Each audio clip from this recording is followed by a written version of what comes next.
ഞാൻ പറയുമ്പോ ഈ ബോഡി ഷേമിങ്ങിനെതിരെ ഏറ്റവും കൂടുതൽ സംസാരിച്ചിട്ടുള്ള ആളാണ് കൃഷ്ണൻ. ഭഗവാൻ വൃന്ദാവനത്തിൽ നിന്ന് മധുരയിലേക്ക് പോയപ്പോ ഭഗവാന് കുരി തുടർന്ന് തോന്നി. ഗോപിക്കുരി എപ്പോഴും ഉണ്ടല്ലോ, കളഭം. നോക്കിയപ്പോ ഒരു സ്ത്രീ ഒരു വലിയ പാത്രം കുറിക്കൂട്ട്, കംസന്റെ കുറിക്കൂട്ടാണ്, കംസന്റെ കൊട്ടാരത്തിലേക്ക് കളഭം കൊണ്ട് കൊണ്ടുപോവുക.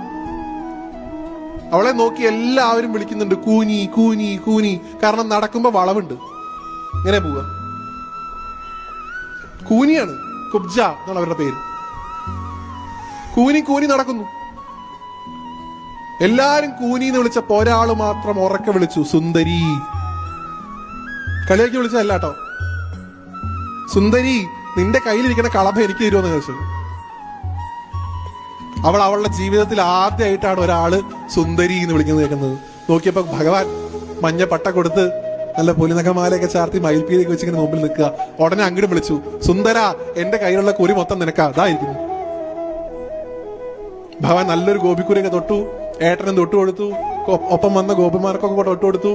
ഭഗവാൻ എന്തെങ്കിലും ഇങ്ങോട്ട് വാങ്ങിക്കഴിഞ്ഞാൽ തിരിച്ചെന്തെങ്കിലും കൊടുക്കാതെ പോകുന്നൊരു പതിവില്ല. കാലിന്റെ പെരുവിരൽ കൊണ്ട് അവളുടെ കാലിലങ്ങോട്ട് ചവിട്ടി പിടിച്ച് താടിക്കൊരു തട്ടാൻ കൊടുത്തു, അത്ര മുകളിലേക്ക് ഒറ്റ തട്ട്. നിങ്ങൾ ഇൻസ്റ്റാഗ്രാമിൽ കാണുന്ന മേക്ക് ഓവർ ഒന്നുമല്ല കേട്ടോ. യഥാർത്ഥ മേക്ക് ഓവർ അപ്പോഴാ കണ്ടത്. ഇത്ര നാൾ കൂനിന്ന് വിളിച്ച് അധിക്ഷേപിച്ചവരൊക്കെ ഇത്രയും ഭംഗിയുള്ള ഒരു സ്ത്രീയെ പിന്നെ കണ്ടിട്ടില്ല എന്നാ. കുബ്ജയ്ക്ക് ഏറ്റവും മനോഹരമായുള്ള രൂപം ഭഗവാൻ കൊടുത്തു. ആദ്യമായിട്ട് പുരാണത്തിലുണ്ട്, നമ്മുടെ പാരമ്പര്യത്തിലുണ്ട് ഈ ബോഡി ഷേമിങ്ങിനെതിരെ പ്രതികരിച്ചൊരു ഗുരുവായൂരപ്പൻ. ഇതൊന്നും നമ്മൾ എവിടെയും പറയില്ല. നമ്മൾ എന്താ പറയാ, ചേല കട്ടു, വെണ്ണ കട്ടു, കർണനെ ചതിച്ചു കൊന്നു, അല്ലെ?